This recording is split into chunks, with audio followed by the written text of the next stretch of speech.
In the distant future, scientists have created a team of genetically engineered cat soldiers. First hailed as heroes and protectors of the new Earth, they are betrayed by their maker and framed for a galactic crime they did not commit. Now fugitives, they roam the stars in a quest to restore their names. They call themselves Space Cats.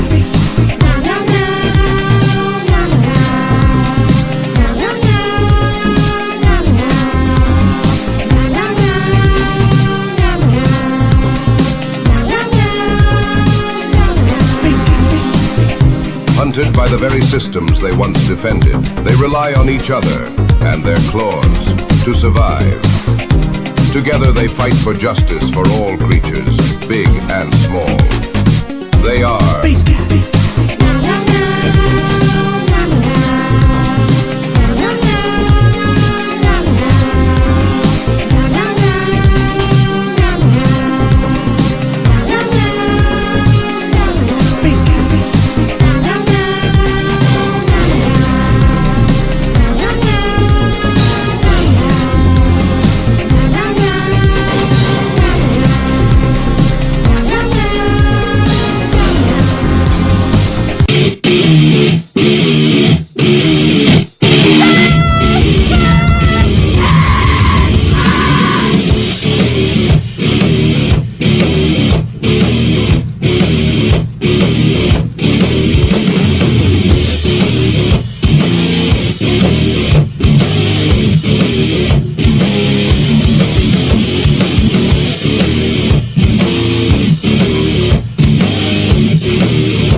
Comrades, I had a fantastic week this week, comrades, Awesome. full of class struggle and self-criticism and materialist fetishing of consumer products.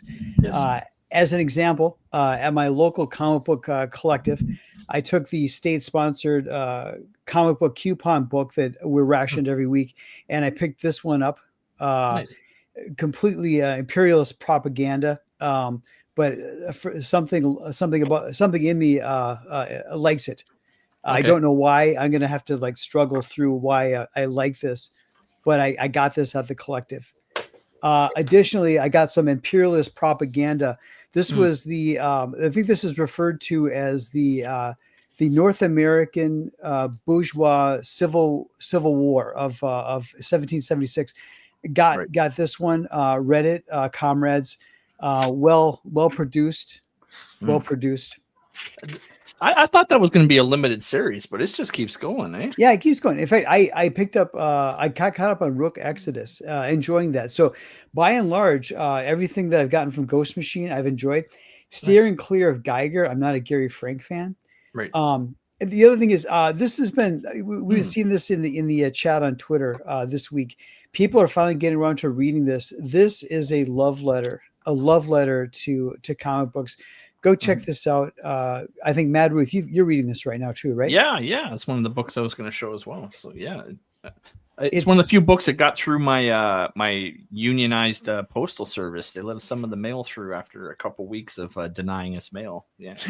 very good, very good. So this is just the first, like, even just the first 5 pages of this Mhm. complete love letter to comic books.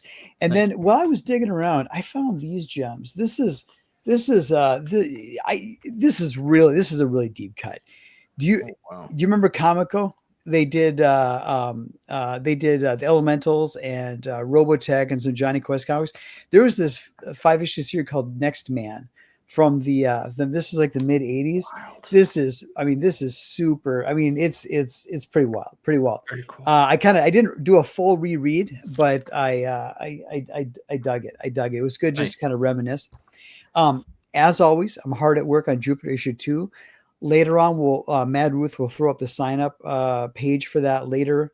Yep. But I encourage people, please go check that out and sign up to be notified when issue 2 launches. But I am hard at work on issue 2, and issue 1 is still in demand on Fun My Comic and Indiegogo. So Nice. please go check that out. And then Mad Ruth, Yes. comrade, how was your week? Yes. Yeah, I had a fantastic week actually. I'm doing a lot better. I still didn't get around to my sign up, but I do got a Soul Tack update. We're on, like I said, we're on page 12. We're into colors. So like you Nice. mentioned, we're talking about Galaxy Memorial Park as well as Vulcan. Vulcan posted his pictures of this, but yeah, it's great. It's black and white. But you can tell this is a book he did like a labor of love. You can tell he. So yeah, I read a little bit of it. I was really digging when I was getting into.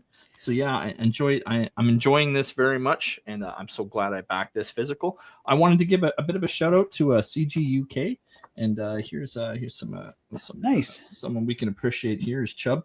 I keep messaging Chubb for when Mary Boys 3 is going to come out. Yeah. I'm not exactly sure when he's going to launch, when he's going to get around to it, but when the time comes, he's welcome. here's Beefheads. Here's the second book. Like I said, I thoroughly enjoy Mary Boys as well. When I first read Mary Boys first time through, my soft sensitivities, like, you know what I mean, I wasn't used to an independent creator who can literally just do whatever the hell they want. Mm-hmm. But yeah, after I read it through the first time, I really got Mary Boys and I enjoyed it. Nice. And again, another shout out to CG UK as well, because we got Commi3 Mark here. There's another book that Hey.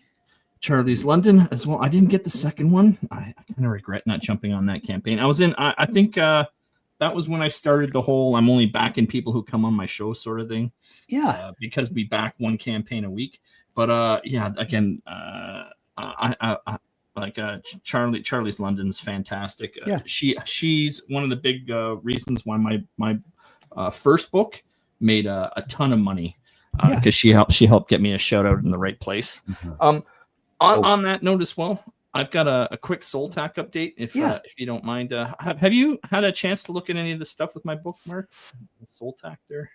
I have not recently. That's okay. I took a bit of a break, but right now I'm working on issue 5, so I'm just going to give everyone a quick update. And I mean, I keep showing the same pictures. But it's good stuff. It's good stuff.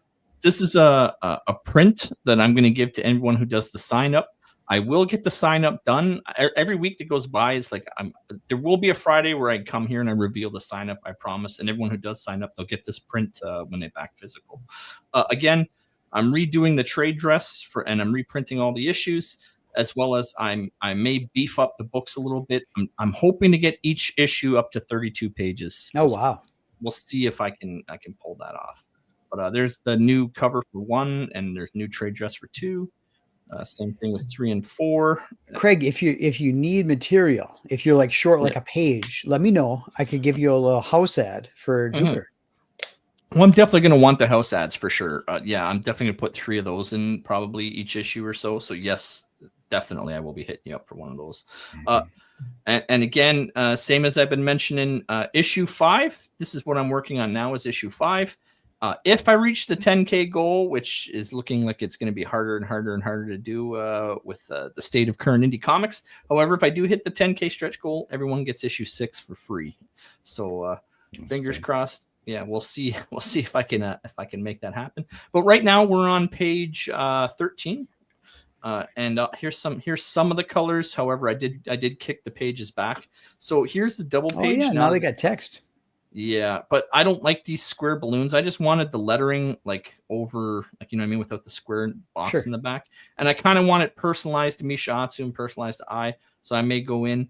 These spaceships that are back here, each clan is kind of like, you know how in Star Wars you got Red Squadron and Gold Squadron and Blue Squadron. So each clan leader is supposed to have like yellow ships and red ships. So that's going to need a little bit of tweaking. Same with this. This is the yellow samurai. So these are supposed to be yellow. These are red. The ones in here are black. But you see what's happening, right? Like really cool page. All the dialogue works off these little sort of circles that I did, so everyone can speak. So it's not just little word balloons coming out of the vehicles. And then so there's my coloring's coming along. We should have all the pages colored next week, and then we'll resume with line art. Cool. So yeah, that's where I'm at right now. And then again, Commi3 Mark, so glad to have you on the show. Thanks for joining us. Thank you. How was your week? For welcoming me, capitalist pig dogs or whatever. If we are taking a moment to show books, could you just embiggen me for a moment? I got something that I'd like to recommend. People should go and get one of these. Capital by Karl Marx. Nice. Like a 1930s edition. Which is pretty cool. Okay, you can unbiggen me now. Unbiggen me now. I don't like it. It wasn't worth it. That's awesome. You was mentioning Mad Ruth about Mary Boys when you was talking, and I have like insider information on that. And I'm pretty sure they said that it's finished. Let me double check that. Carry on with your show.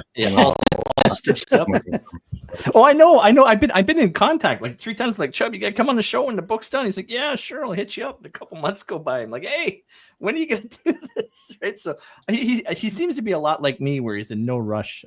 He's no rush to start the campaign. I know that he has a busy life also with like a real job and children and stuff. Yeah, I've got a share screen for you. If you just type that up. Yeah, look, all interior for Mary Boys Part 1 is now finished. Just the covers and a pin-up to finish before we're ready to go to campaign. And he'll turn it around bare fast as well, like if it's already done. Yeah. Like, they have a really efficient system over there of postage and stuff. Yeah, I'm gonna hit him up again for a 3rd time and try to get him on a spot. So because I don't want his campaign to start and finish without a chance to get him on the show. So yeah, hopefully we can make that work. So yeah, what do you want to do at this point, Jason? You want to go through the Yeah, chat? let's see who's in the chat. Okay. We got 42 people watching live. Let's see who's shouting out some comments here. Yeah, so a whole lot of comrades. Welcome to the Workers' Paradise of the Friday Cossacks. Or are we renaming ourselves the Friday Cossacks? Just tonight we're the Friday Cossacks. Okay, hail Friday Cossacks. There you go. Nice, and that's from Vulcan. Michael Ferrero, again, Over the Moon. He's been shouting out our show a lot, and I appreciate it. Thank you so much, Michael. And yeah, I had a blast. Like sometimes I have a really good time when our guests come on the show, and Michael, definitely, you're welcome back with your next campaign. He's good kid. SF Gaming joining us as well, says hail Friday nights. Hello. Friday Gilmont's joining us, and I also talked to him. He's going to be a guest on our show with his campaign. So cool. That'll be in the next couple weeks. All right, very good. Yes. Yeah, the show never stops. We're on what episode 116 right now, Jason? Craig, help me out. Are we live on Halloween? Where does Halloween fall? Yeah, we're live on Halloween. We have a guest on Halloween. All right. Yeah. All right, we'll have to use that special backdrop. Yeah, but it'll be 10 p.m. Like you shouldn't be out still trick-or-treating or anything like that, or handling trick-or-treaters at that point, right? So hopefully not. These kids, they get enough sugar, they'll like the Energizer Bunny. Yeah, it's true. What episode number are you on? 116. 116. That's good. Yeah. When I passed episode 200, on mine, I carried on the numbering system after that from 300, and nobody noticed. Nice. Added in 100 extra episodes. Nice. I'm sure that's what most people do with their channels, because you see some of these people with like 1,000 subscribers, 2,000 subscribers, but when you watch them live stream, they can't get 4 or 5 people. It's like, yeah, there's something funny going on with those subscription numbers. Yeah.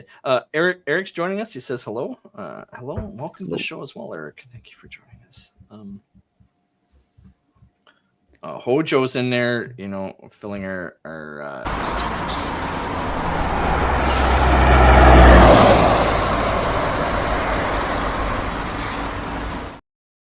Ladies and gentlemen, that was Hojo doing a drive-by in the Mythicals machine. Please go back to the Mythicals 1, 2, and 3, and even the trade paperback. That's some nacho cheese Doritos. Mark, can we get your ruling on something? What is the superior product for the proletarian, the true proletarian? Is it the Cool Ranch Doritos, or is it the nacho cheese, or is it a plain Jane potato chip? What's the right snack? I think it has to be like the plain one, just like plain the potato chip. State mandated regular flavor, like a standard flavor. You can add your own flavor at home or whatever, but the state provides the bare minimum regular flavor. That's right. All right. Very good. All right. Crenshaw's also joining us as well. Crenshaw. How's it going? Yes. Good to see you, Crenshaw. I'm always going to keep remembering to include all the right handles for all the regulars who show up every Friday and join us. Thank you so much. Does Crenshaw have a wrench? That's a good question. Have we in the UK, we call them spanners. Did you know that? Yep. Yes. Throw a spanner in the works. Exactly. Is he? I'll definitely work on giving him one on the YouTube. As well, Digital Aboriginal is joining us as well. Mark, on your channel, do you hand out hammer and sickles instead of wrenches? Spanners. No, but I should do so. I should rename that. Yeah, it's a Star Wars reference to his hydro spanner. I refer to the chat as the bots in the chat. I pretend that they're all bots. And then there is an actual bot in the chat as well, that drops links automatically. Mm-hmm. That's good. So Hojo's in there saying, way to dodge a question mark. You should always choose red. Oh, go on, then. Vulcan as well, weighing in, says the preferred brand is just plain potatoes. Yeah, that is the actual correct answer. The potato is the answer. Yeah. Throw digital Aboriginal up on the screen for a second. This one. All right, so I got to tell you, this is a 1 minute story, but it's rich. Okay, so DA Digital Aboriginal, he was helping me with some computer stuff on Saturday, and we did it in my StreamYards, right, so that I could share my screen and stuff like that. And it started out okay, and then about like a minute into the call, he's like, "I can't hear you. I can't hear you." So I called him on the phone. We resolved my IT issue. And then I'm like, "Hey, do you got a minute or two to figure out what's going on with my StreamYards, my mic?" I don't know if it was my StreamYards or my mic or whatever. And it was the funniest 45 minutes because he would call me in Teams, and then my microphone would work in Teams. And then I would have the phone here, and then I'd be like, "Can you hear?" And I was uninstalling Chrome, reinstalling Chrome, clearing cookies. I was like, we were just trying everything, and we kept getting these false positives where it's like, "I can hear you." I'm like, "Oh, thank God, we figured it out. My mic's working now." He goes, "Oh, wait, no, it's because we're still in Teams over here." It was just hilarious, right? So, bottom line, here's the punchline. He had his speaker muted in Firefox. So yeah, it was and then he says it was 3 hours. It wasn't 3. It was like 45 minutes, but we were laughing so hard. We were laughing because we were cracking jokes the whole way through, but it was he's a champ. And I can't think of anybody who I would rather waste 45 minutes with on a bogus IT issue than our friend Digital Aboriginal. So thank you. But it did get resolved in the end, right? Oh yeah. In fact, yeah, that's why I'm here. Yeah. But I was troubleshooting. It was everything. It was unplugging stuff. It was playing with all the knobs, and yeah, it was. Oh yeah, playing with all the knobs. I see a lot of people with the computer issues, but I'm done telling people that they need to increase the RAM in their computers because I've had too many people push back. So you know what? If they can't figure out that their computer needs elbow space, that you can't just cram it full of programs and not leave your computer with the room to juggle everything, and people want to keep having these freeze computers, they can just enjoy that again. I've got like this really long screen, like a curved screen, like and it takes up so much of like my computer just to have it that now I only have one monitor. Like that's how much but it's like the size of 8 monitors or something. Like it's really not a problem. Like, you know what I mean? It is sweet for gaming though. Like you can immerse yourself in the game environment. I don't even use it for gaming. Like I read Wikipedia in just fucking huge or whatever. Well, wait, Wikipedia is the modern day great Soviet encyclopedia, so that's quite fitting, Mark. Yes. Yes. Would you like to jump through our 3 crazy topics? Yeah. So help me out. So do we, with Mark's situation in his campaign, do we baseline what he's doing, or how does this work? We can. Let's baseline. But I'm not sure how this works exactly. I've never seen a refund campaign, so that's because I invented it, bro. What I don't anticipate is we're not going to look at the totals or how many he necessarily got. Well, it's up to date. The website, apart from like I'd put like a days left counter, and was manually counting down the days, like the days is long since gone. So I can't see what the date says on there.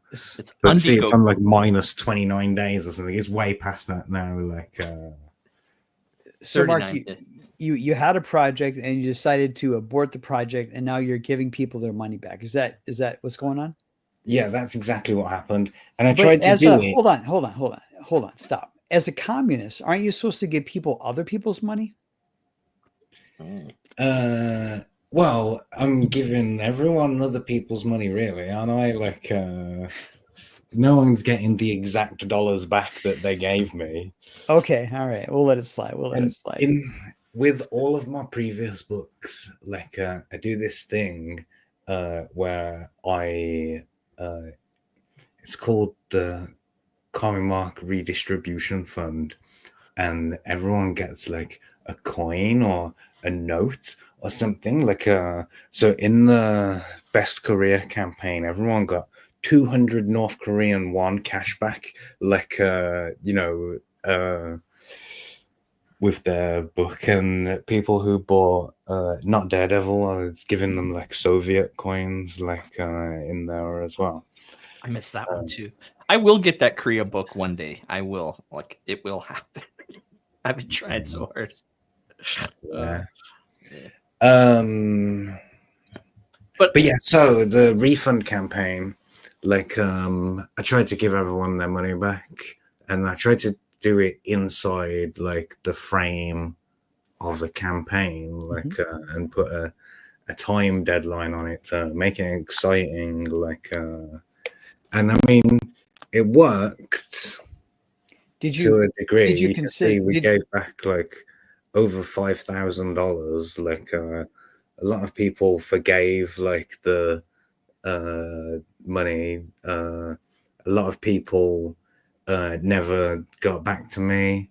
A lot of people I've spoken to, like I would consider them like in my friend group. They never got back to me. Like so. Yeah, like I put a deadline on there, but that was mostly just for the memes and it, like to make it feel like a campaign. Well, if you're gonna do a deadline, it should be a 4-year plan. Well, I'm sorry, 5-year plan. 5-year plan. Sorry, the Krishna Kid was part of the 5-year plan. Okay, like that started with Best Career. I was on like year 3 or whatever.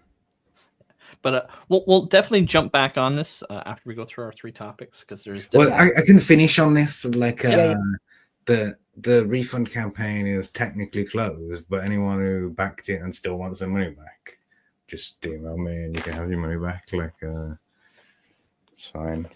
Yep, it's not a big deal. I still want to go through the campaign. There's some cool things in there. Are you getting pinched by the exchange rate? It's like changes in the exchange rate and things like that.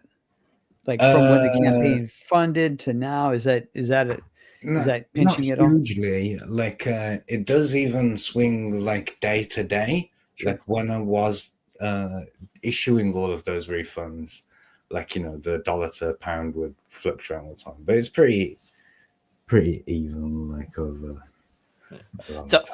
I wish I had paid attention to the campaign, because like I was one of the ones that said, yeah, don't worry about refunding me. 2 reasons. One, because like I said, I'm just happy to help everyone, and I know it's going to cost you money in the end. Other reason was I found it a little complicated, so I was like, oh, I don't want to go through all this. It's like just keep the money. And then Mark gave me one of the tiers, and I didn't realize that I was awarded one of the tiers for what option I made, so I was a little confused. But now that I've seen the campaign, now it all makes sense. So we'll go through that again in a bit. Would you like to hit the 3 topics? Yeah. What is the first of the 3 most overlooked news items of the week? Yeah. So every week we do this show, Mark, every Friday. And for some reason, we've managed to find 3 crazy stories every single week. There's always enough insanity in the world. Okay. I always find this part of my show difficult, like going to find the weird stuff, because there's stuff, but like it's hard to link them narratively. Do you know what I mean? Like, we do not get hung up on that. Our first story comes to us from Associated Press. Comes to us from Cyprus. I've actually been to the island of Cyprus. I've spent some time there. I don't recommend going there and getting in trouble. But Cyprus has a cat problem. Apparently, their ratio of cats to people is 1-to-1. 1 feline for every resident, and some people are saying the number's even more in favor of cats, that they possibly outnumber humans by a couple 100,000. So, yes. Mark, what were you going to say, Chase? Mark, I think Warren G. Harding has a solution for this. Warren G. Harding would say a car in every garage and a cat in every pot. Yeah. I hate cats. I'm all for let's eat them. Mm-hmm. Especially in Cyprus. Like, That's crazy. The cats outnumber the people. Like, how does this happen? Yes. So, Craig, is this on the Turkish side or the Greek side? That's a good question. I would say it's probably the entire island. I don't think the cats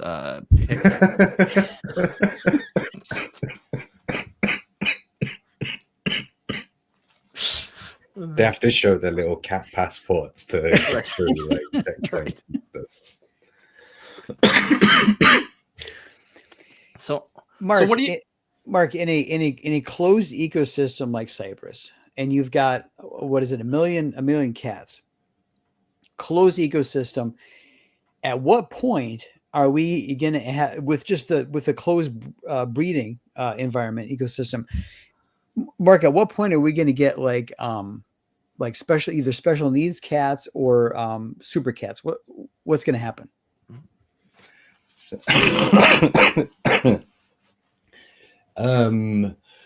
You're hoping that we'll get some space cats from outer space or whatever that was, like an intro. I don't know. They've done those experiments like on rat populations where they grow like past a certain size and then they start like cannibalizing and then it like evens out. Like, so I assume something like that would happen in the cat world.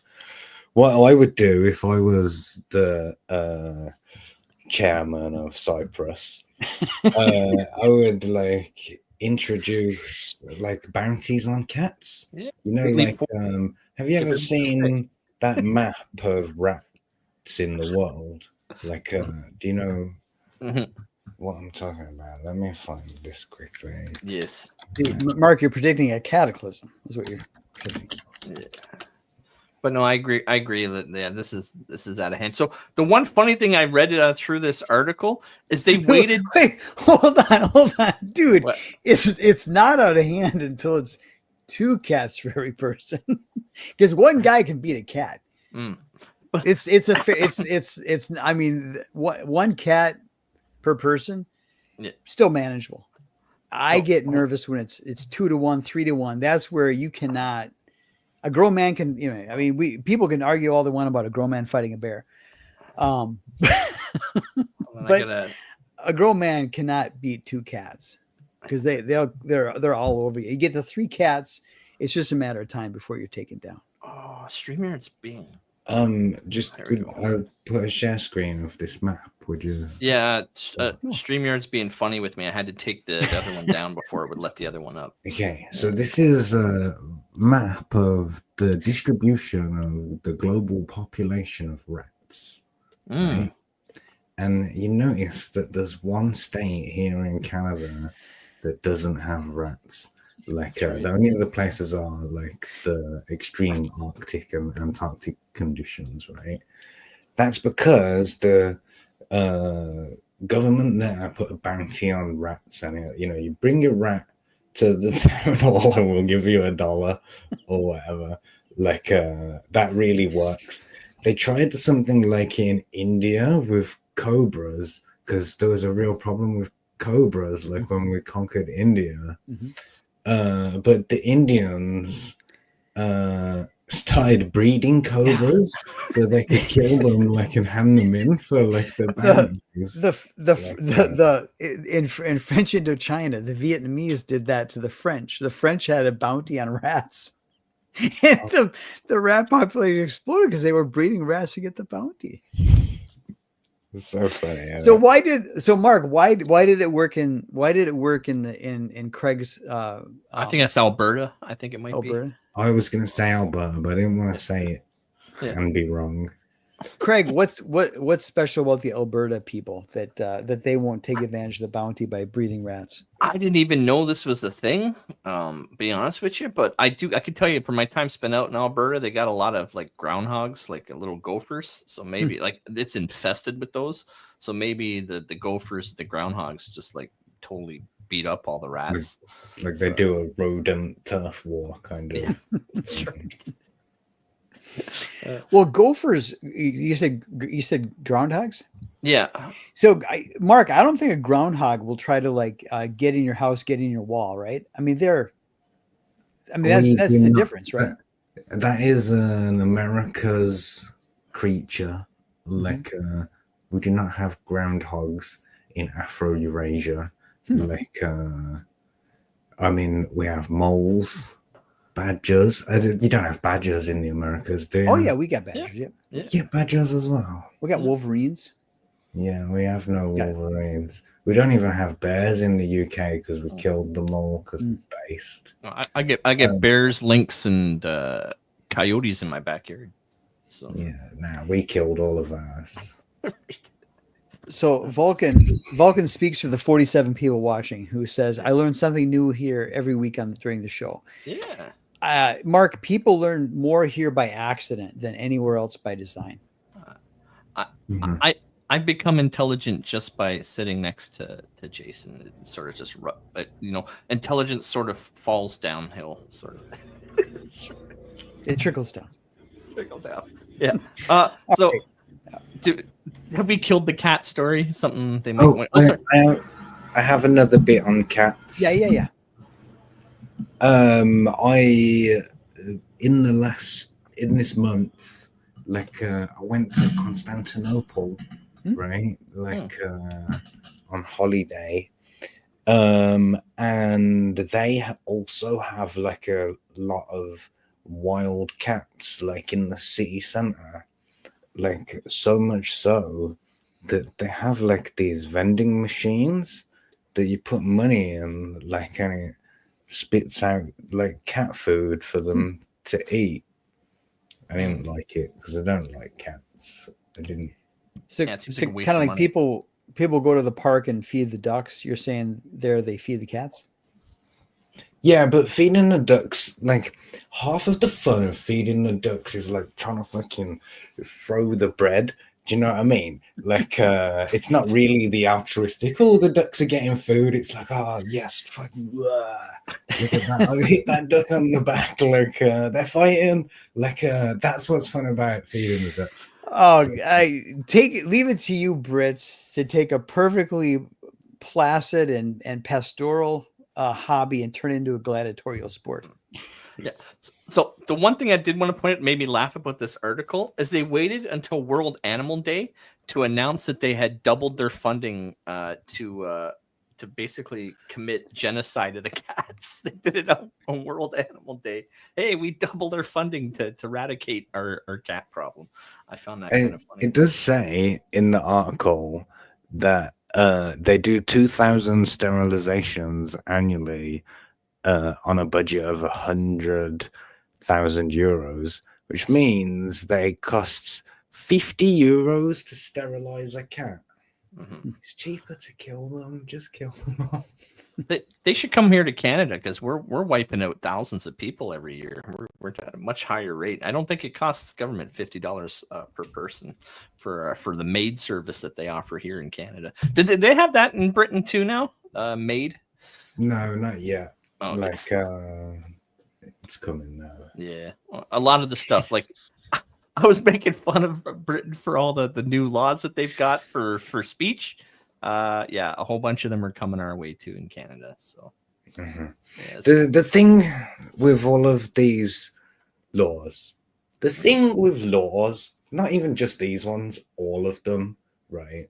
Like I could handle living in authoritarian totalitarianism, right?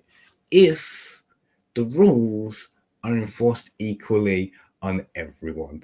Like, that's the real problem with the system that we have. So you're saying Trotsky was right? Don't apply to everyone. I mean, that's like, right. I'd love being able to say whatever I want, right?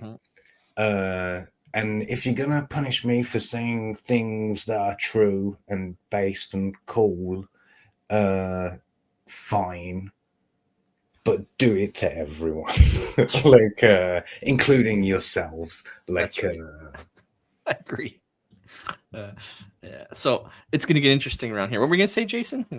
No, I'm good. So we got 54 people watching live. What is the second topic? Yeah, Digital Edge Riffer was saying he can tell that Jason's watching Gravity Falls from the reflection in your glasses. Gravity Falls. Is that a rom-com? What is that? Yeah. Okay, so Our second topic for this evening, this one comes to us from Oddity Central, and this is a bit of an interesting story. So in China, because they make all these crazy potions and concoctions and all that stuff, in China, people are selling their fingernail clippings online for a bit of money. And before you think that you can corner the market and sell your toenails, they have a way of differentiating between fingernails and toenails, and they don't want your toenails. Just gonna throw that out there. Mark, today it's toenails, fingernails. Is this not just another slippery slope where eventually it's going to be organ harvesting? This just shows you how capitalism will exploit anything, like even the discarded toenail clippings. Like, it reminds me of, I hope that you call it this in America, skimmed milk. Do you have skimmed milk? Yep. You have like whole milk, which is 100% like whatever it is. Like you're not even really sure what that is.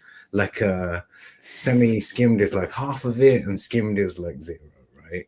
2%. So 2%. what those numbers actually mean is it's about like the cream content in the milk, and it like so what they would do is they'd suck out like all of the cream from the milk or whatever, really oversimplifying it, and then have like this really pale piss water left, right? And that is the milk that has been skimmed, right? And for hundreds of years or whatever, they just threw that in the bin because it's shit and it's disgusting and nobody wants that, right? And then they just rebranded it as like, oh, it's low-fat milk, and created like an extra $1 billion revenue stream or whatever from rubbish, which is exactly like this fingernail clipping story. Skim is refused from processed cheese. Yes, it's used to feed pigs.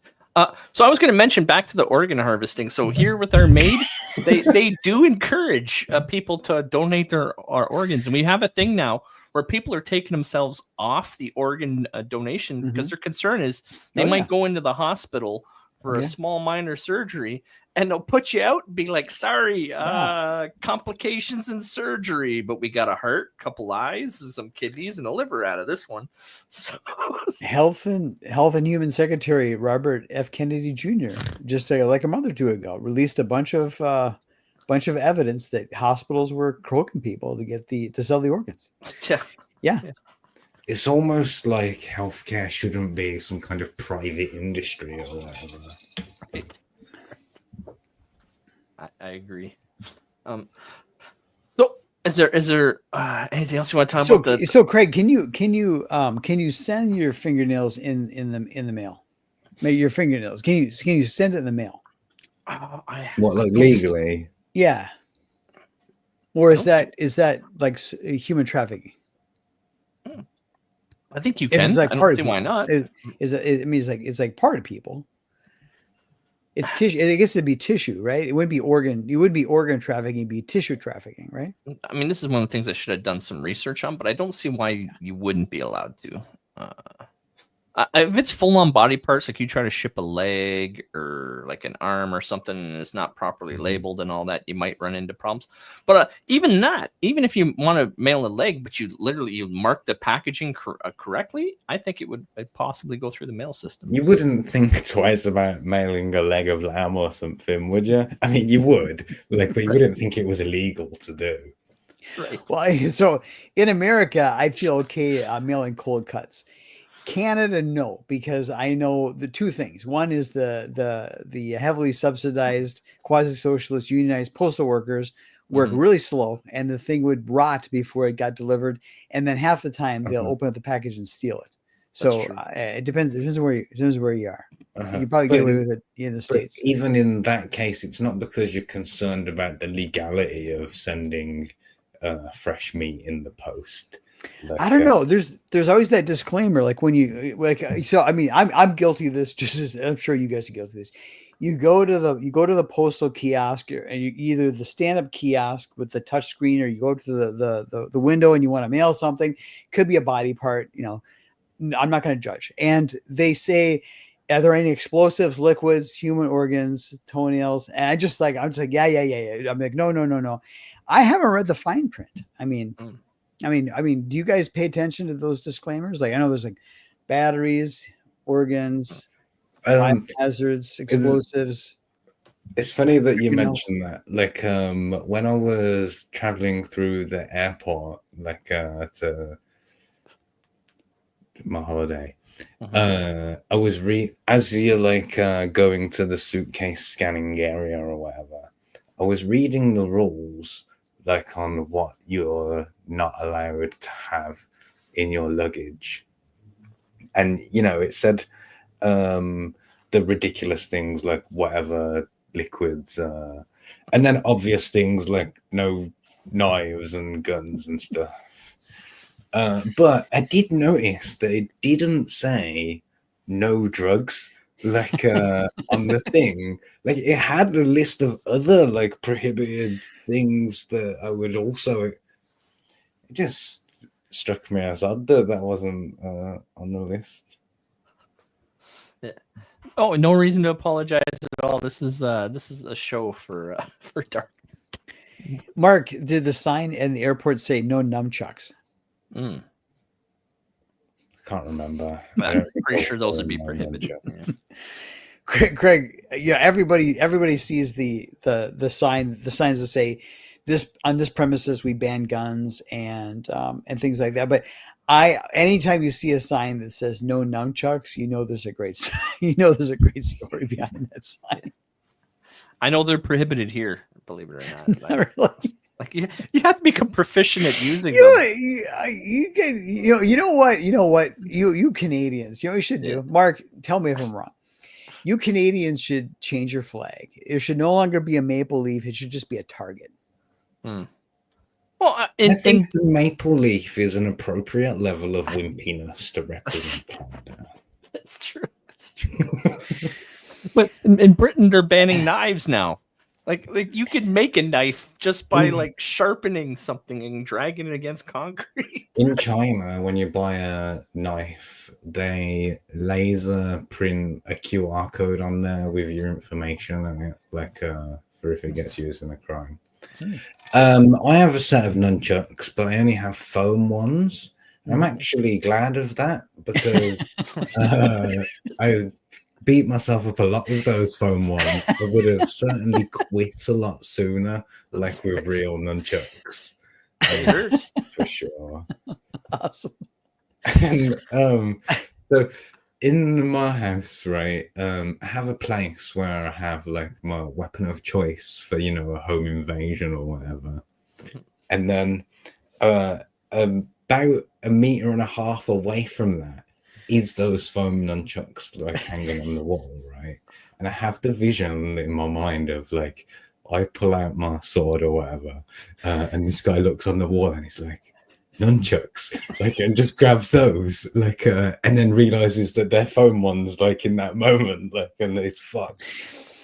They're the bait. Nice. They're the decoy. Mark, it's some three level chess to have decoy nunchucks on the wall.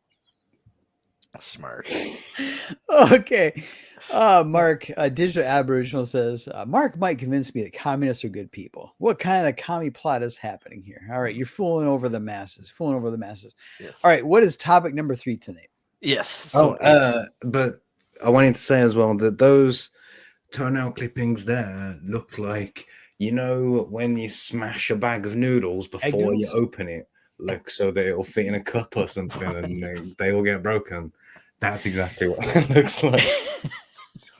Yeah, I almost wanted to puke in my mouth when I saw those pictures. It was kind of grossed out because some of those even still got like nail polish and stuff on them. It's just teeth marks. Right. Oh, the things people do. All right, interesting story for our third and final story. I'm curious to know if Mark even knew that this was going on or not. A third one comes to us from the Communist. Revolutionary Festival 2025. The School of Communism returns. They're having Revolution Festival in London and they're expecting 1,000 communists from across Britain to attend. So. Mark, is this yet another example of big communism kind of selling out, getting to Hollywood? What do you think? I'm always skeptical of like any organization, like anytime that you introduce like any sort of hierarchical structure, like you know, everything descends like into personalities, like rather than yeah, is the answer to your question. You're sitting there asking yourself, when did communism become a business? Wait, or fashionable, right? My real feeling on this, right, is these people say that they're communists. That's fine, they can be. Like the things that I want and that like your vulgar Marxists say or whatever, it's not what the people, the blue-haired people, like want. It's so hard to explain. Like they ruin everything.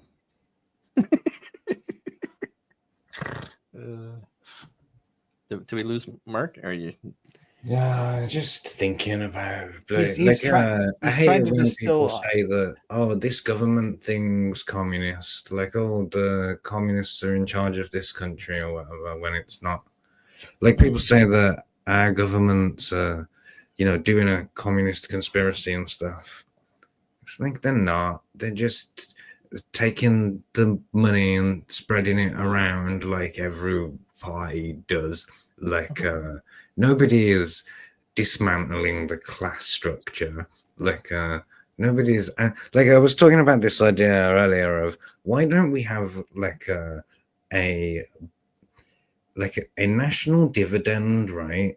That you receive every year. That's tied like you're born, you get your birth certificate. It's tied to this national dividend where you get in America's case 1/300 millionth of whatever the country made, like in that year.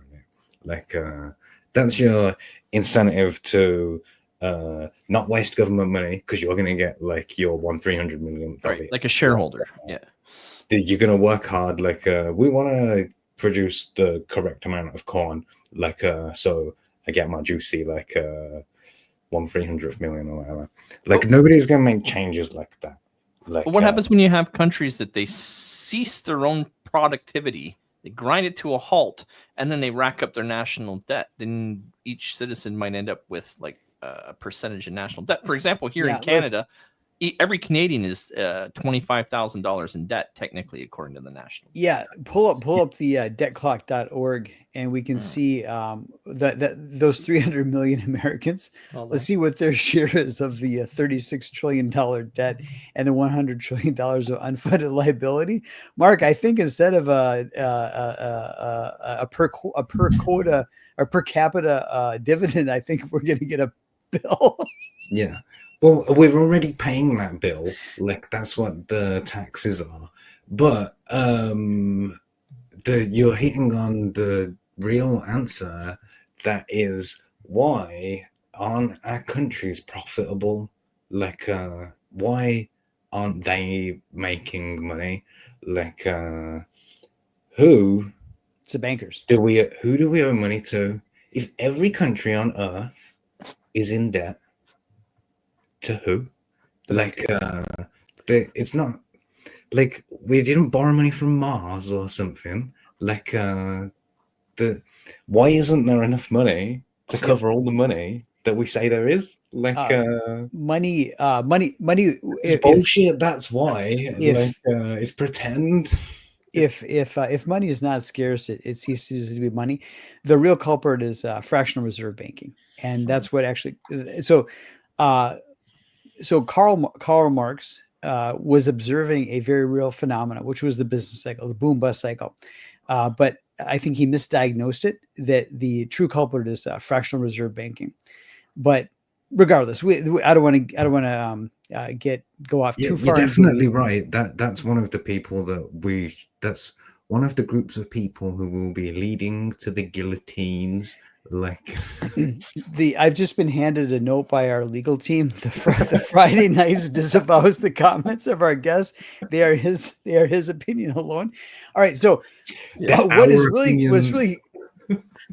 is really great about having you on, Mark, is that this is an opportunity for Craig and I to say, hey, this communism thing, a lot of people are digging it. We know about some of the bad things that have happened in the name of communism and communist dictatorships and the dictatorship of the proletariat. But I mean, it didn't start with that. So the question is, what were people? What was the appeal? What was the appeal? So our investigative team here put together a little slideshow called "Shiny Happy Commies." We're going to look at the utopian vision from the beginning of the 20th century and see what exactly they were going after. What were they trying to achieve here? All right, I'm excited. All right. Next slide. All right. This looks like something of a sci-fi movie, Mark. Is this what you're trying to do? All right. So this picture on the left, that's North Korea. And this picture on the right is the Palace of the Supreme Soviet, which was never built, but it was supposed to be like the Houses of Parliament for the Soviet Union, and it's fucking cool, and it's one of the coolest buildings that I've ever seen. Soviet, all of the communist architecture is gorgeous. Even the really ugly stuff can look really nice. Also, I was generous calling that stuff gorgeous, but there's some really beautiful stuff, real nice. The Stalin era stuff in particular, it's ornate or whatever. All right, next slide. Now this is like, before I was saying Star Trek, this is more like Flash Gordon. Mark, this is gay space communism.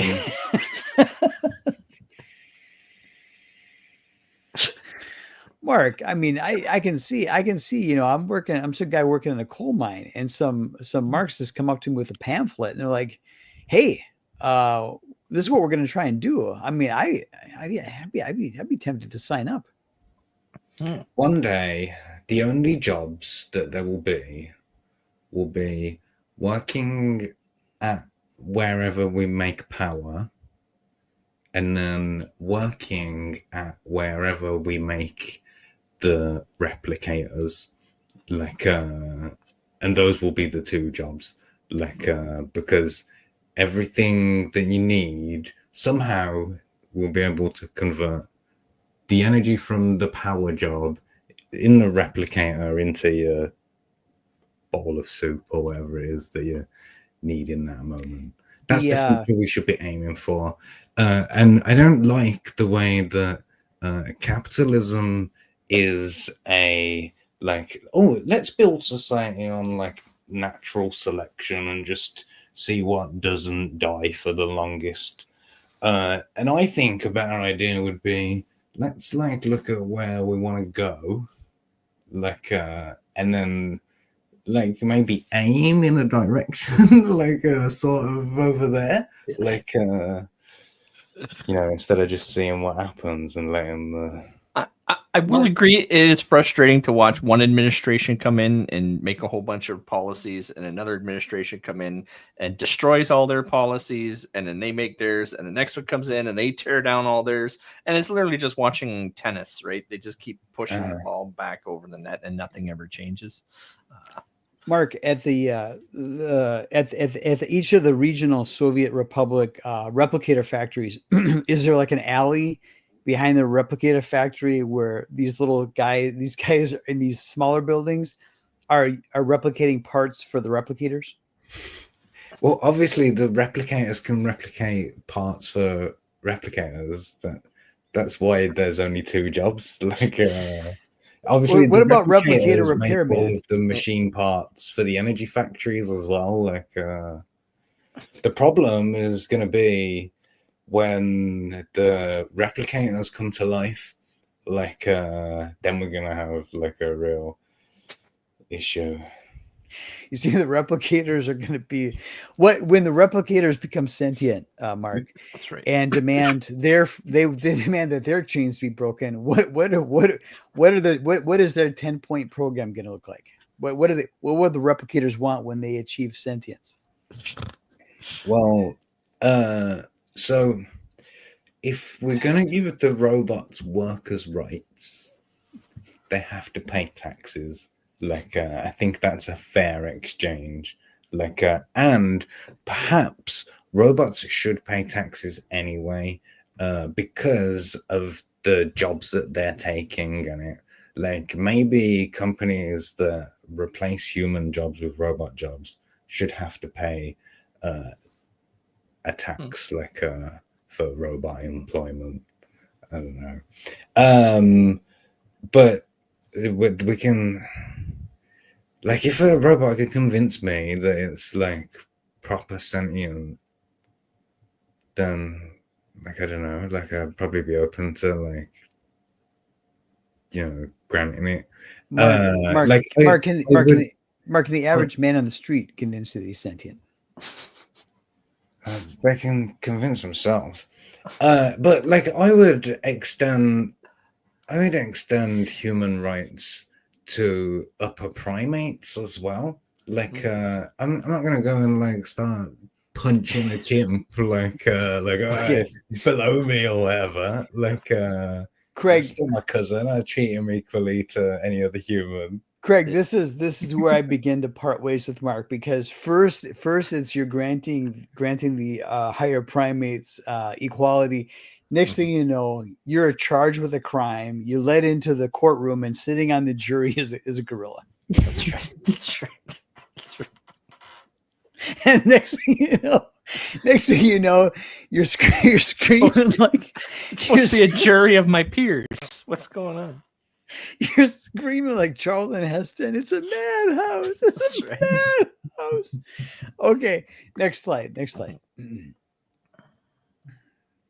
This is Mark, this is just really the Jetsons now. This is just, it's amazing. This is just, good Lord. These people, despite all the hoops they had to jump through. This is just a vision of the future.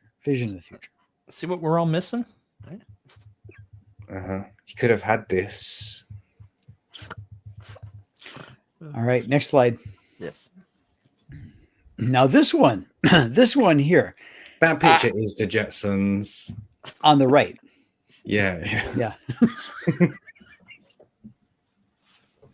But on the left, was the original 1930s.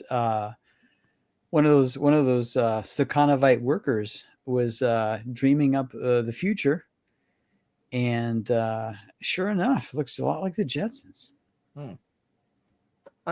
I'm watching the main background. There's no way they would be letting cars drive around, go around their own business while a national parade's going on. That's just, they should stop and pay attention. Okay, well, Mark, I don't know if you convinced Craig or I from abandoning our classical liberalism and pro free market philosophy, but this was a fantastic look at the shiny happy vision of the future that the communists were striving for. So thank you for giving us that little tour. Yes. You're welcome. Like, good luck in your life. All right. All right. We got 60 it sounded people. like a Chinese curse or something.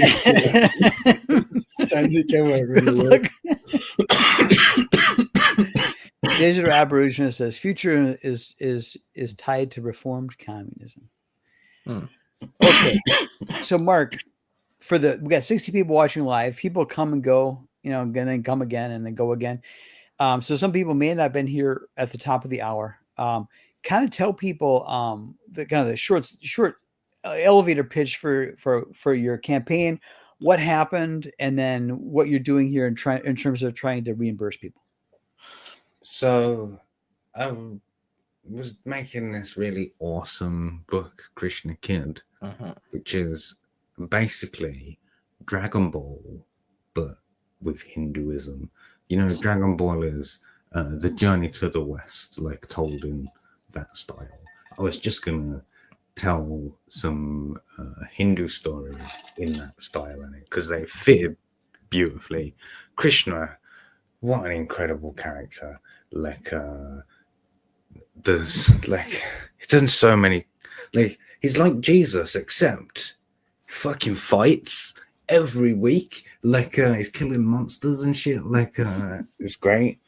So I was making this book, and I'd already tried to make it once with one artist, and that guy ghosted me. And then I was making it again with another artist. Mark, what if he just ascended to a higher plane? Oh, the original artist. Yeah. No, I think he. No, I know, in fact, because he took work off someone else. Oh. But yeah, two efforts to make the book, and both artists sort of parted ways. The second artist did nothing wrong. Like, it was all me the second time.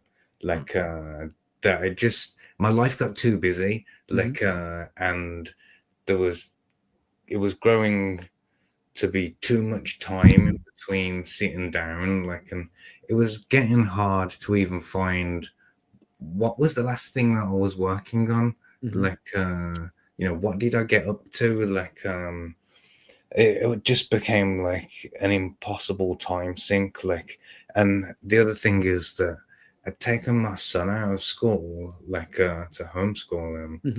And, at first I was like, oh, no, it's not even going to be a problem. Like, I can do everything because I'm like the fucking best or whatever.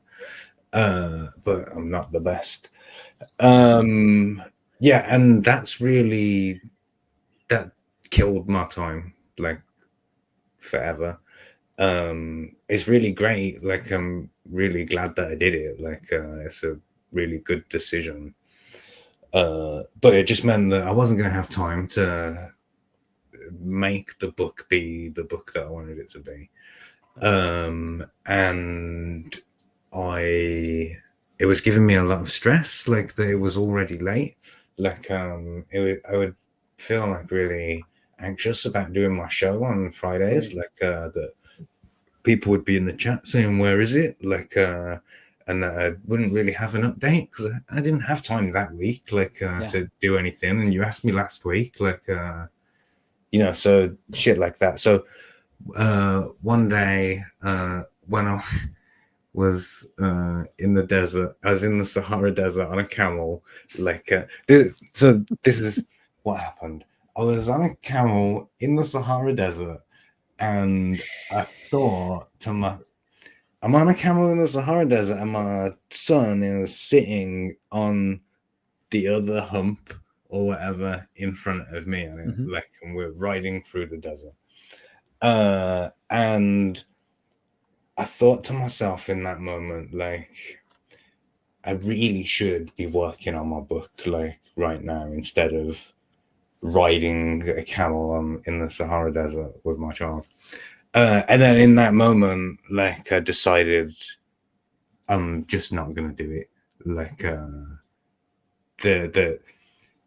this is the thing that I should be doing, like, living. So then I thought, like, how do I go about undoing it? And, I've seen campaigns fail before. It's a thing that happens. People know that it happens. But I've never seen anyone actually just go, here's all the money back. Like, I've seen people say that they'll give refunds, but I've never seen anyone give out all of the refunds or whatever. Mhm. And I do pride myself on being a mold breaking trailblazer or whatever. So when I had the idea to do a reverse campaign, I just wanted to be able to like I knew that it would work inside the format of taking it to other shows, Mhm. Mhm. because that's how I sold it. Like I was going to go around and unsell it. Like I thought, and no one's done it before, so I thought, yeah, I'm definitely gonna do this. It took ages to actually do, because I had to make the whole thing. Like it looks like a crowdfunding website, but it's Nice. not. Like it's on NeoCities, which is just like some modern version of GeoCities. Yeah. I downloaded a program from it's in the Office suite. I can't remember what it's called right now. But it's for building websites, and it's from 2005 or Uh-huh. something like that. And because that's what I learned to make websites on in school, like so I just went to get that. And it was only like a trial version for some weeks. When I installed it on my computer, it said, "No way, 2025 bullshit. Like you've messed with the time, Yep. like to try and get a longer trial or Yeah. something." Yeah. Like Yeah. it was like, click this button so we'll confirm like the date and time. And I clicked it, and it was son of a bitch or whatever. But yeah, so I made this whole thing, and I wrote like what happened, and it's really good. Like I really enjoyed writing it. Not only was it like cathartic to say all of the stuff, but like it's I think it's really well written. Like it's quite Mhm. long, but people, when they get in it, they read the whole thing. So I think this is very refreshing, and not only is it refreshing what you're doing, um, I think it's gonna for whatever you do next, I think it's gonna add a little oomph of credibility and trust, and then also the simple fact that you're saying, hey, um, things did not go the way I wanted them to go. I'm gonna at least be entertaining. I'm gonna enjoy the process of unraveling this versus gaslighting people, not answering people. So kudos to you. Or Kudos not to you just for up and disappearing on everybody. Yeah, like a lot of people that just delete uh, all their social media and disappear. that's exactly the kind of thing that I didn't want to do in it. Like and I don't want to. I feel like I landed it, like and the news cycle in the scene moves so quickly that it never like stuck. Mhm. Like it only has like half a days of Commi3 gave everyone the money back, right? Like do you know what I mean? Like I Flavor of think the I week. got Yeah. away with it. Like I think I pulled it off. Yeah. I don't know. We won't know for sure until like I try and put out another book. Mhm. And yeah, you're right. I hope that it does like lend me credibility. I have Mhm. delivered 2 books before, Mhm. like and the book that failed, I gave everyone the money back. Like how much more like trustworthy can I be than like doing all of those things? You know what I It's true. mean? So in here is the step. If anyone backed Krishna Kid, here's your step by step on how. So I read all this and I was like, you know what, you just keep the money. But I do appreciate it. I appreciate that the offer was made to refund the money, Mark. Like I said, I really Well, wanted. thanks for letting me for giving the money, It's not like letting me keep the money. It's not the same. Right. But you know, I did spend my own money like trying to make it like so I do Paying artists. appreciate that, yeah. Yeah. But yeah, The Adventures of Kim Sung-un in Best Korea. I'm gonna have that book one day. I will somehow, some way, somehow. I will get my hands on that book. You have to kill someone for it now. Looks like it. But yeah, so here's the thing, Jason, about Krishna Kid. It was it was included in here. There was a publishing house in India that was going to pick up the book and was going to distribute it. Ouch. Okay. Yeah. Yeah. You know, just like 1 billion people or something like that. Wait. So Mark, kind of once you rebalance your life and you've got some time behind you and stuff like that, do you think that when you could devote attention to the project, do you think you're going to pick it up again, get it like completed, and then try to crowdfund it again? To Krishna Kid? Yeah. Like I do have unfinished business with Krishna Kid, definitely. Like and there's so much more than just Krishna. Like there was an entire universe of Hinduism to like play with. I definitely want to go back and do that. But I mean, also in no rush, like to go back to it. Like it was. I have an obsessive personality. Like you know, that when I'm into something, like I learn everything that there is. Like you know, so every moment, like I'll be reading Hindu stories and stuff. Yeah, there's so much. Like, but yeah, what I want is an amuse bouche. Like, I need like a palate cleanser or something. And it's been interesting that since putting Krishna Kid down, I have been having like a lot of other ideas, like for other things. So you know, like the juices are still flowing or whatever. There's still stuff to do, but I have to make something that works for me inside of the lifestyle parameters that I have. Which, to be fair, when I made Best Career and Not Daredevil, those did work because there was no dependency on anyone else. Like, you know, I was making those projects like by myself. So I think I'm gonna have to do like some more of these like meme comic books, like as what I call it. Because that's a thing I can do by myself. Like I can do a page in an hour, like of a meme, like with bad photoshops. Like and I don't know if like I think I've nailed this bad Photoshop art style in my YouTube thumbnails. Yes. Like if you look at them, like they all have like that plain white background. Like I even made that the background of my show now. Like that exists in like a plain white background as well. But yeah, like I think I've been thinking about maybe trying to do something in that kind of a style.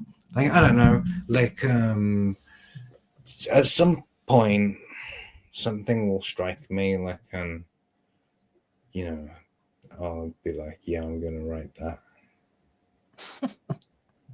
So what I've done here as well, Mark, I've linked your YouTube. Are you planning on jumping on doing your streaming or your videos? Because the one reason I did link to your YouTube and I enjoyed so much is you used to do a lot of like killer commentary videos. I don't know if you've ever had a chance to go over to his channel, Jason. A little bit. I did share the link. But yeah, some of these videos, like when it comes to owning people on their bad takes, I would say Mark is definitely one of the masters out there. So I'm just scrolling. One of my favorite things to do in those videos. So you know, like in a reaction video, the way that it usually goes is that the video person says something, then the person who's making the video like says something to react to that. One of the things that I like to do is I will say what the exact words verbatim that the person is about to say that I'm reacting to, but I'll say them in a different tone, like so that when they say it, it makes them sound really dumb. Like I love doing that so much. That's one of my favorite things. Like just changing the tonality of sentences, like can completely change the meanings. Sure. Like, you know, that example, there's a famous example of the phrase, I never said that you stole $200, like, which is a sentence where you can put the stress on any word and it changes like the meaning. I never said you stole $1 million. Yeah. I never said you stole Right. $1 million. All right. I never said you stole $1 million. 200. See, like I love like messing with stuff like that. Very good, very good. Okay, so Mark, people can check out your channel, and we've got it in the chat there, and then we've got your campaign pinned to the top of the chat. Is there anything else you want to shout out? Anything else you're doing you want people to know about, or just are you ever on anybody else's shows? What else? Where else can people find you? And Sure. CG UK as well. What's going on with that? Would also be a question. I don't Sorry, really Dan. know what's going on with that either. I do my show on Fridays also, but it's 5 hours before your show. Okay. Whatever that is in terms for your place. So, but it doesn't always happen. Like, I try and do it regularly every week and force myself to do it. Sure. But at the same time, if I feel like I'm forcing myself to do it, I won't do it. Like, because I don't want to force myself to do it. Yeah. Like, because it's supposed to be fun, isn't it? Yeah. Like, Craig and I have a motto. When it's not being fun, like, then and it's hard to do. Yeah. Then I don't like it. When I switched from using StreamYards to using OBS, one thing that happened was I could no longer now see how many people were watching, like, and that made me feel a lot better. Not because I didn't know what the number was, it didn't matter that it might be low. Like, whereas if I was doing the show and that number was low, I'd be thinking, fuck, there's only 13 people watching. Like, and because I'm a show off or whatever, the higher that I can see the number is, the better that is for me. Like, I like that. Like, it makes me feel like I'm doing better. Right. And OBS removed that. I can't remember what your question was. Oh, so your show is like 4 p.m. Greenwich Mean Time then? It's at 10 p.m. UK time, GMT. Okay. The time that all time around the world is based off of. Greenwich Mean Time. The correct time. Gotcha. When you set your time on the computer to your location, it says Greenwich Mean Time plus a number, because I'm at the correct time, and you're like based off of what time it is where I am. Yep. Very true. Very true. I can appreciate that. Sorry, I was gonna say I can appreciate that though. If that's the sentiment he had when he was doing Krishna Kid, was that it was just becoming a task, it was becoming a chore. He just realized the book wasn't going to come, and rather than drag people's feet, he just sort of made that decision that this isn't going to happen, and I want to do everything I can to give everyone back their money that took a shot on me. That it really does say a lot about your credibility and how much you care about backers and everyone to take the time to refund and create that huge campaign. So yeah, I wish more people out there cared as much as you did. Well, I wish that more people didn't have to do it. Like, that should be the real lesson for people. Like, don't do what I did. Don't take a kid out of school. No, do that if you can. Like, I would still recommend it. Well, a lot of that's circumstance, though, right? Like when you started making Christian a kid, you weren't expecting to make that move, right? That was a No. matter of circumstance, right? No. So- That wasn't on my to-do list at the time. Yeah. No, I can get it. That's a difficult decision to make. But Craig, can you pull up Jupiter 2? yeah. While you're doing that, a digital aboriginal says, is there a more ideal measure of time than Greenwich Mean Time? Is there a breadline mean time? It should be sandwich meantime. Sandwich mean time.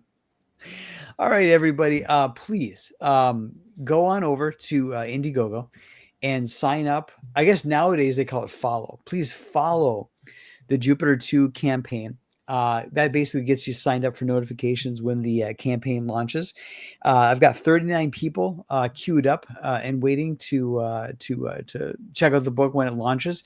I want to get to obviously like a easily, common common wisdom is get to 100 signups. So I've got a ways to go, almost to 50, but please head on over there and sign up. That way you're notified. And the book will be launching in 2022, but obviously I've got to have more signups before I pull the trigger on that. So 2026, you mean 2026? Oh, what did I say? 2022. So this whole Greenwich Mean Time thing's got me all confused. Yeah. But yeah, so go back 3 years in time. So please go go follow it. That's what they call it now on Indiegogo, and you'll be notified when the campaign launches. Speaking of which, have you had a chance to look at the new Indiegogo format or seen what everyone's saying? Everybody absolutely hates it. So here's what I noticed. I've got two misgivings about it. The first misgiving is that it shows how many people are following. Now, I totally understand how many people backed because that's tangible. Mm-hmm. But people following, I think that it takes away the mystery. So if there's something and you're like, oh my gosh, there's only 15 people following it, I think you're less likely to sign up for it, right? If there's 1,000 people or 100 people or whatever, then you're more likely to kind of throw your hat in the ring, even though it's free. I think it's a bad idea to have how many people are following and how many people signed up. That's just my opinion.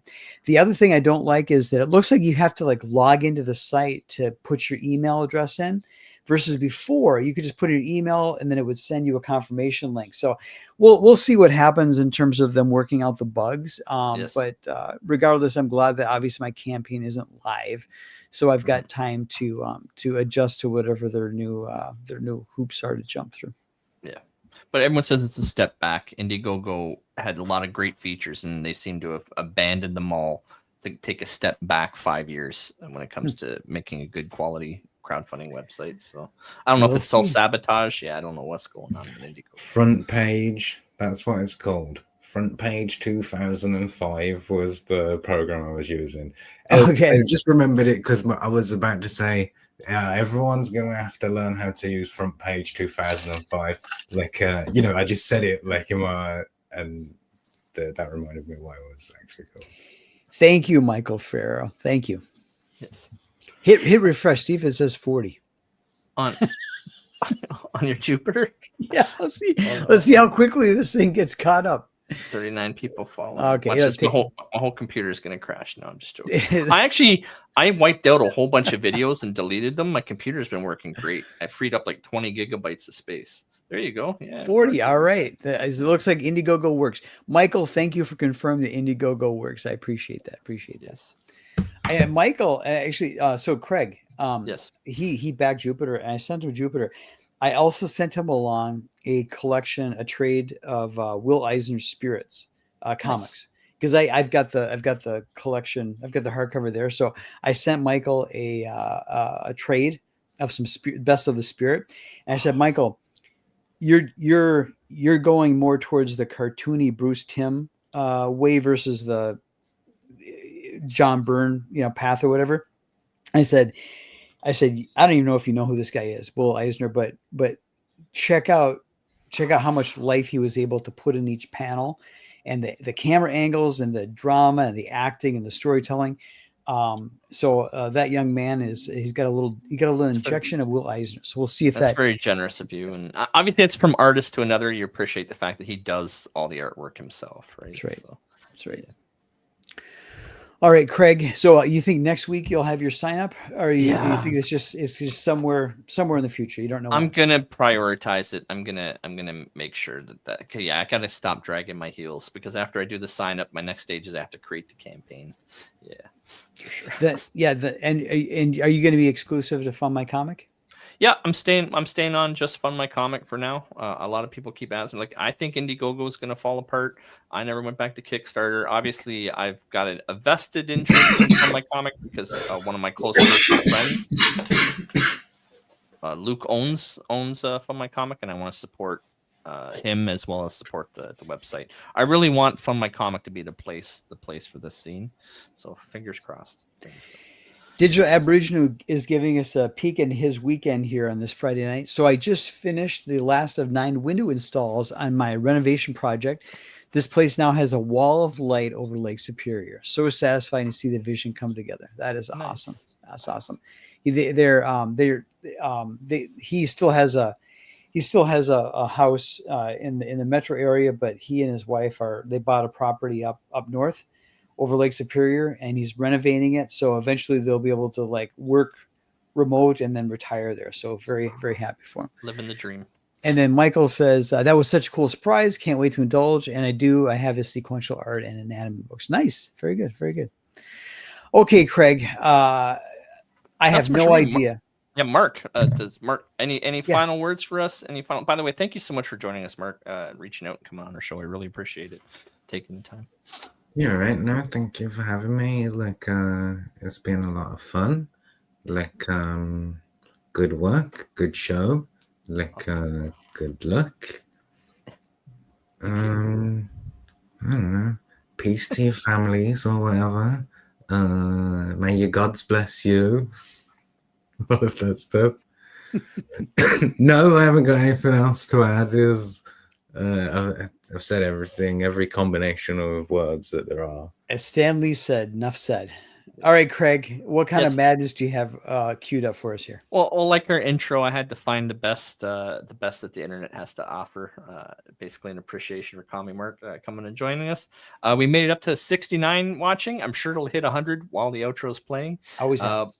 Yes, but with that said, thanks again, everybody, and I hope you have an awesome weekend. Take care. Peace, guys.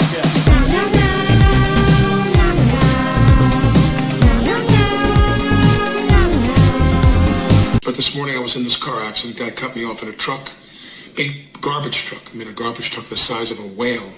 I've never seen a garbage truck. It must have been something commercial for like taking away material from construction or something. It was the biggest garbage truck I've ever seen.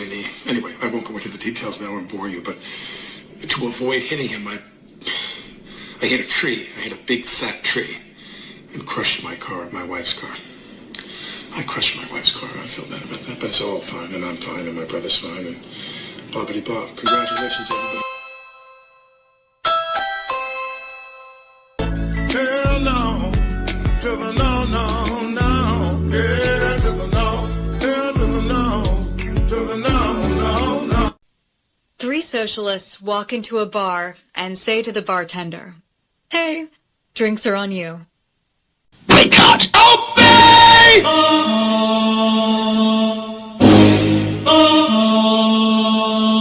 Obey! Citizens of Britain! I bring you the future! The brick card! The brick card! Brick card! Yo, brick card!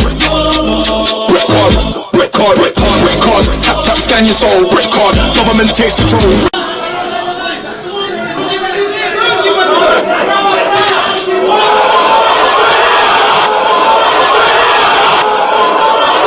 Mit dem Trabant 601. Bequem für 4 Erwachsene. Viel Raum für ihr Gepäck. Wendig. Schnell. Ausdauernd und robust. Ihr zuverlässiger Begleiter, der neue Trabant 601.